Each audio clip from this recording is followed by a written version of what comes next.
Estimados jóvenes, muy buenas tardes. Estamos hablando acerca de los diferentes métodos para la determinación de la demanda, para identificar el comportamiento de la demanda.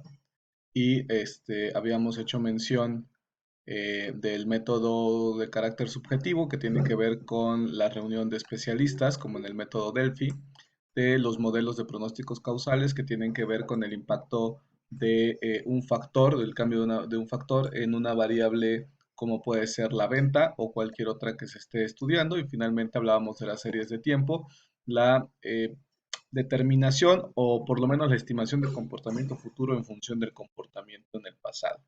Recordarán ustedes también nuestra materia de introducción, fundamentos de microeconomía, donde hablábamos precisamente de lo que vamos a hablar a continuación, la elasticidad de la demanda. ¿A qué nos referimos con la elasticidad?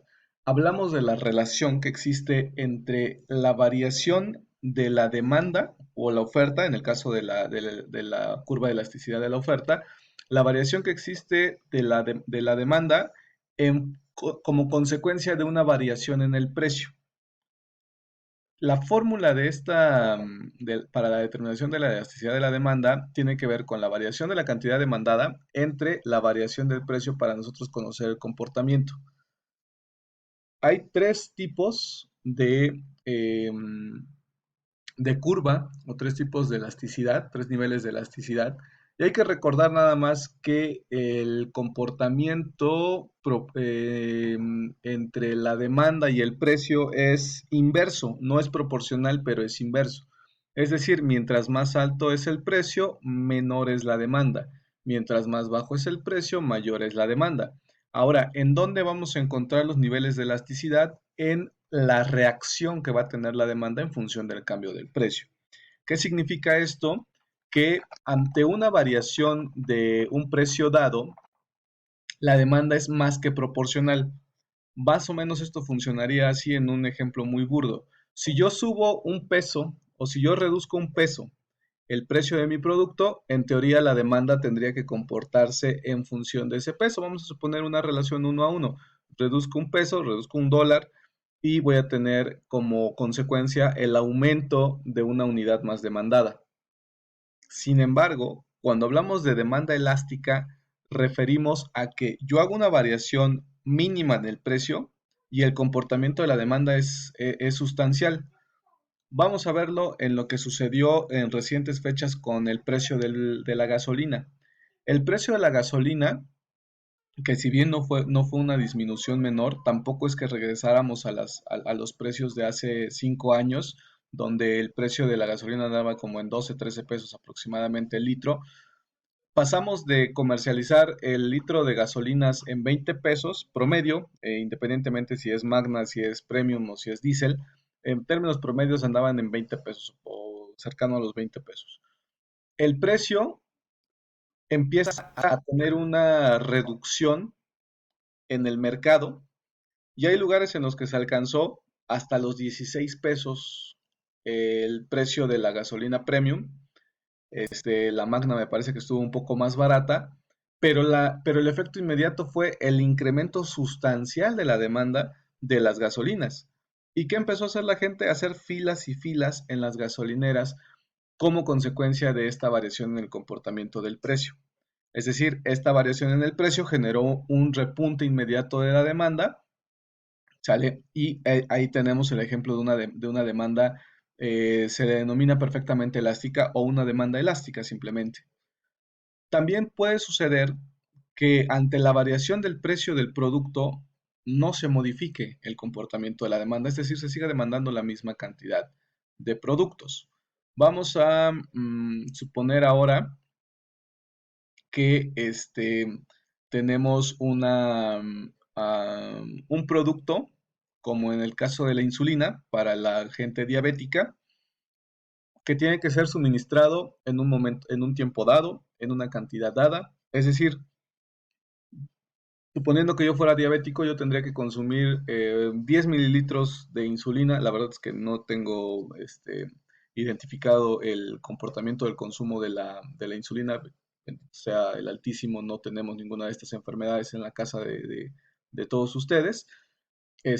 Pero vamos a suponer que entonces yo consumo 10 mililitros diarios de insulina. Este comportamiento de consumo es constante y es recurrente. Y a mí a mí para nada me interesa que incremente o reduzca el precio de la insulina. Si reduce el precio, voy a seguir comprando las unidades para poder tener mis 10 mililitros al día el resto de los días.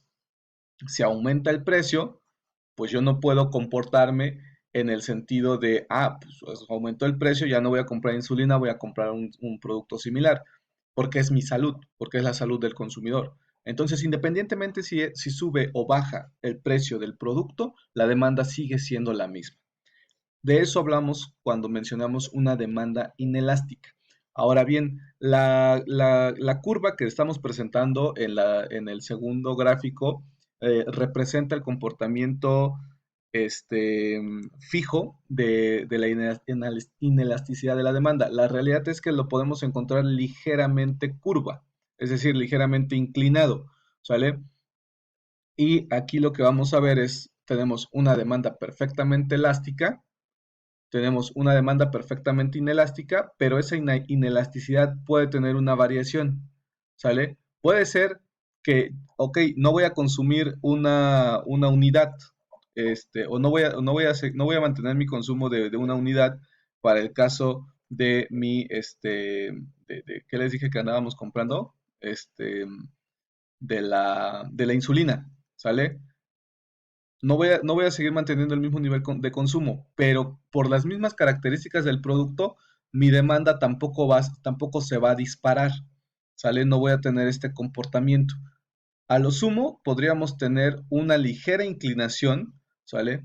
Donde vamos a ver el comportamiento de la demanda, no en la estaticidad de una curva perfectamente inelástica, pero sí muy cercana a ella. Es decir, la variación del precio va a ser un efecto mínimo en la variación de la demanda del producto.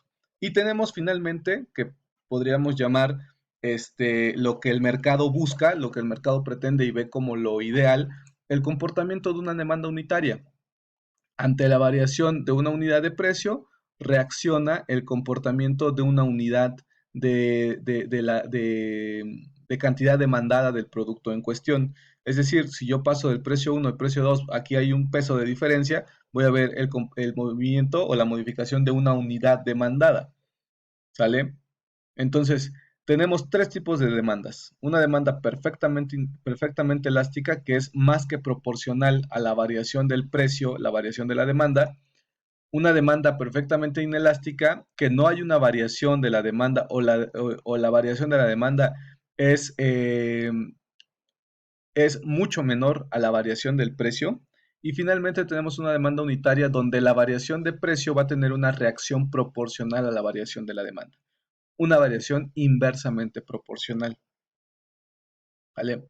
Hasta aquí el tema de la demanda en materia del estudio de mercado. ¿Por qué eso es importante conocerlo o identificarlo? Bueno, porque eso nos va a permitir a nosotros entender que cuando hagamos una modificación en el precio del producto o propongamos una modificación en el precio del producto, vamos a tener una reacción del mercado. El mercado puede decidir seguir comprándonos más, el mercado puede decidir comprarnos muchísimo menos, o el mercado puede decidir reaccionar de manera proporcional. Y esto es importante que lo identifiquemos porque nos va a permitir entrar con un precio adecuado en la competencia. Así como estudiamos la demanda, también debemos estudiar la oferta. En el siguiente video vamos precisamente a abordar el comportamiento del análisis de la oferta.